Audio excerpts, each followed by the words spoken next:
ধোনিকে ঘিরে ৬ কেকেআর খেলোয়াড়। গম্ভীরের সেই টেস্ট ফিল্ডিংয়ের স্মৃতি উস্কে দিলেন রাহানে। আইপিএলের চিপকের মাঠে গিয়ে চেন্নাই সুপার কিংসকে কচু কাটা করে এলো অজিঙ্ক্য রাহানের কলকাতা নাইট রাইডার্স। ম্যাচের শুরুতে এমন অনুমান করা যায়নি অবশ্য, কিন্তু নাইটদের স্পিনাররা দুর্ধর্ষ বোলিং করে দলকে জয় এনে দিয়েছেন। যার কথা সব থেকে বেশি করে বলার তিনি হলেন সুনীল নারিন।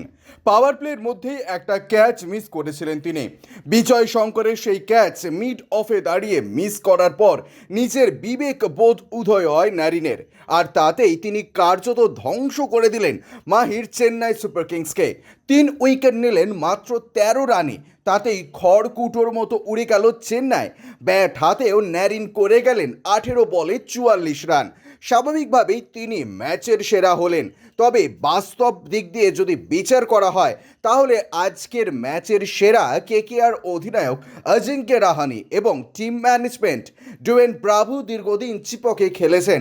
তাই তো চেন্নাইয়ের বিরুদ্ধে রাহানের সঙ্গে আলোচনা করেই তিনি স্পিনার মঈন আলীকে মাঠে নামিয়েছিলেন, বাদ দিয়েছিলেন জনসনকে।